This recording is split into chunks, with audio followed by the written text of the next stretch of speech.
Israel और फिलिस्तीन के बीच का संघर्ष एक ऐसी गाथा है जिसकी जड़ें प्राचीन इतिहास में गहराई से धंसी हुई हैं। ये केवल दो देशों के बीच का राजनैतिक विवाद नहीं है, बल्कि इसमें धार्मिक भावनाएं, सांस्कृतिक विरासत, ऐतिहासिक घटनाएं और मानवता की सबसे बड़ी त्रासदियां भी शामिल हैं। इस भूमि को यहूदी, ईसाई और मुस्लिम तीनों ही धर्मों में पवित्र माना जाता है।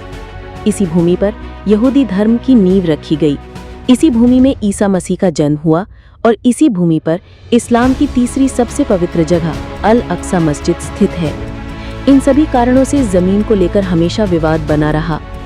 कई हजार वर्षों से ये क्षेत्र अलग अलग साम्राज्यों के अधीन रहा। रोमन, बीजांटीन, अरब खलीफा, ममलूक और अंत में उस्मानी साम्राज्य ने इस क्षेत्र पर राज किया।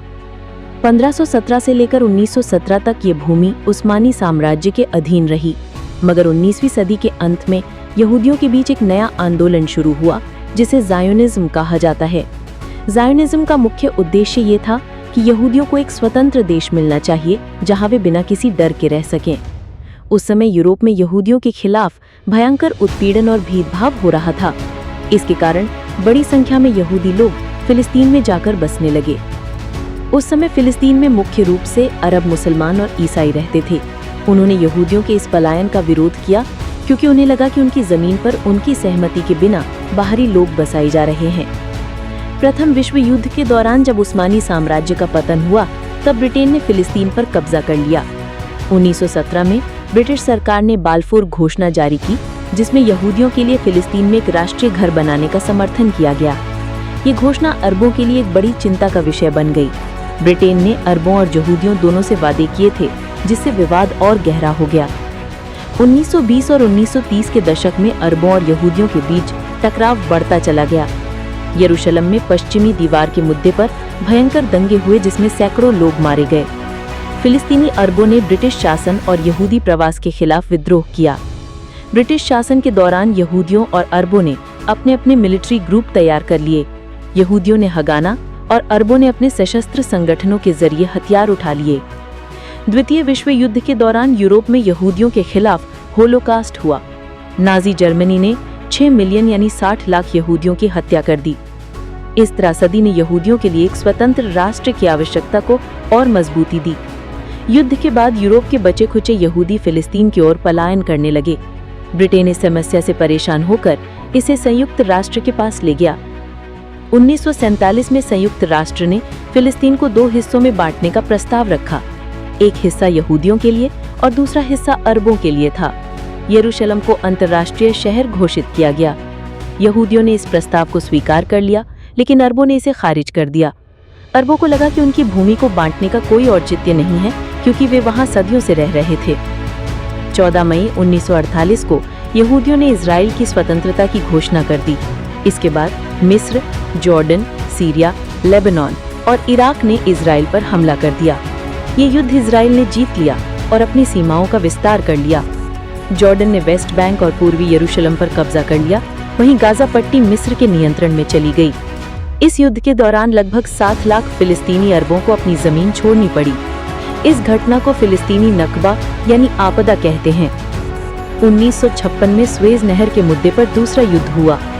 मिस्र के राष्ट्रपति गम्माल अब्देल नासिर ने स्वेज नहर का राष्ट्रीयकरण कर दिया। इजराइल, ब्रिटेन और फ्रांस ने मिलकर मिस्र पर हमला किया, मगर अमेरिका और सोवियत संघ के दबाव में इजराइल को पीछे हटना पड़ा। इसके बाद 1967 में इजराइल और अरब देशों के बीच 6 दिवसीय युद्ध हुआ। इजराइल ने मिस्र, सीरिया और जॉर्डन पर हमला कर दिया। इस युद्ध में इजराइल ने गाजा पट्टी, वेस्ट बैंक, पूर्वी यरूशलेम, गोलान हाइट्स और सिनाई प्रायद्वीप पर कब्जा कर लिया। यरूशलेम पूरा नियंत्रण इजराइल के पास चला गया। ये युद्ध फिलिस्तीनियों के लिए एक और बड़ा झटका था, क्योंकि उनकी जमीन का और भी बड़ा हिस्सा चला गया। 1973 में यौम किपुर युद्ध हुआ। मिस्र और सीरिया ने इजराइल पर हमला किया। इस युद्ध की शुरुआत में अरब देशों को सफलता मिली, लेकिन बाद में इजराइल ने फिर से अपनी स्थिति मजबूत कर ली। इस युद्ध के बाद भी संघर्ष खत्म नहीं हुआ। 1964 में फिलिस्तीनी मुक्ति संगठन यानी PLO की स्थापना की गई। यासिर अराफात इसके प्रमुख नेता बने। PLO ने इजराइल के खिलाफ सशस्त्र संघर्ष शुरू किया। 1972 में म्यूनिख ओलंपिक में PLO से जुड़े ब्लैक सितंबर संगठन ने 11 इजरायली खिलाड़ियों की हत्या कर दी। इससे इजराइल फिलिस्तीन संघर्ष और भी भयानक हो गया। 1987 में पहली इंतिफादा शुरू हुई। गाजा और वेस्ट बैंक में फिलिस्तीनी जनता ने इजरायली सेना के खिलाफ जन आंदोलन छेड़ दिया। यह आंदोलन मुख्य रूप से पत्थरबाजी और विरोध प्रदर्शनों के रूप में था। इसमें हजारों लोग मारे गए। यह आंदोलन 1993 तक चला। इसके बाद 1993 में ओस्लो समझौता हुआ, जिसमें इजराइल और पीएलओ ने एक दूसरे को मान्यता दी। यासिर अराफात और इजरायली प्रधानमंत्री यित्साक राबिन ने एक दूसरे से हाथ मिलाया। इस समझौते के तहत फिलिस्तीन को सीमित स्वायत्तता मिली। गाजा पट्टी और वेस्ट बैंक में फिलिस्तीनी प्राधिकरण की स्थापना हुई, मगर ये शांति ज्यादा समय तक नहीं टिक सकी। कट्टरपंथी दोनों ही पक्षों में सक्रिय रहे। 1995 में यित्साक राबिन की हत्या कर दी गई, जिससे शांति प्रक्रिया को गहरा झटका लगा। 2000 में दूसरी इंतिफादा शुरू हुई। इस बार हिंसा और भी ज्यादा बढ़ गई। आत्मघाती हमले, बम विस्फोट और गोलीबारी आम हो गई। इसका कारण एरियल शेरोन का अल-अक्सा मस्जिद परिसर का दौरा था, जिसने फिलिस्तीनियों को भड़काया। यह आंदोलन 2005 तक चला।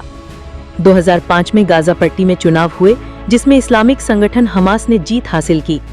हमास इजराइल को एक वैध देश नहीं मानता। इसके बाद गाजा पट्टी और वेस्ट बैंक में फतेह और हमास के बीच भी संघर्ष शुरू हो गया। गाजा पर हमास का नियंत्रण हो गया और वेस्ट बैंक में फतेह की सरकार बनी रही। 2008, 2012, 2014 और 2021 में गाजा पट्टी में इजराइल और हमास के बीच कई बार युद्ध जैसे हालात बने। गाजा से हजारों रॉकेट इजराइल पर दागे गए और इजराइल ने जवाबी हमले किए। दोनों ओर बड़ी संख्या में नागरिकों की मौत हुई। 2023 और 2024 में भी गाजा में संघर्ष बढ़ा। हमास ने फिर रॉकेट हमले किए और इजराइल ने बड़े पैमाने पर जवाबी कार्यवाही की। आज की स्थिति ये है कि गाजा हमास के नियंत्रण में है और वेस्ट बैंक में फिलिस्तीनी प्राधिकरण का शासन है। इजराइल वेस्ट बैंक में बस्तियों का विस्तार करता जा रहा है, जिससे तनाव और गहरा होता जा रहा है। यरूशलेम की स्थिति भी विवाद का बड़ा कारण है। फिलिस्तीन चाहता है कि पूर्वी यरूशलेम उसकी राजधानी बने, लेकिन इजराइल इसे अपना अभिन्न हिस्सा मानता है। दुनिया भर में कई शांति की कोशिशें हुई, लेकिन आज तक कोई स्थायी समाधान नहीं निकला। दोनों पक्षों में गहरी अविश्वास की दीवार खड़ी हो चुकी है। ये संघर्ष केवल जमीन का विवाद नहीं है, बल्कि ये अस्मिता, धर्म और इतिहास का संघर्ष बन चुका है। दोनों पक्षों ने अपार कष्ट झेले हैं। हजारों लोगों की जान गई, लाखों लोग बेघर हो गए और कई पीढ़ियां इसी संघर्ष में पली बढ़ी हैं। जब तक दोनों पक्ष एक दूसरे के अस्तित्व को मान्यता नहीं देंगे और एक निष्पक्ष समाधान की ओर नहीं बढ़ेंगे, तब तक ये संघर्ष चलता रहेगा। दुनिया की सबसे पुरानी और सबसे जटिल इस लड़ाई का अंत तभी संभव है जब दोनों समुदाय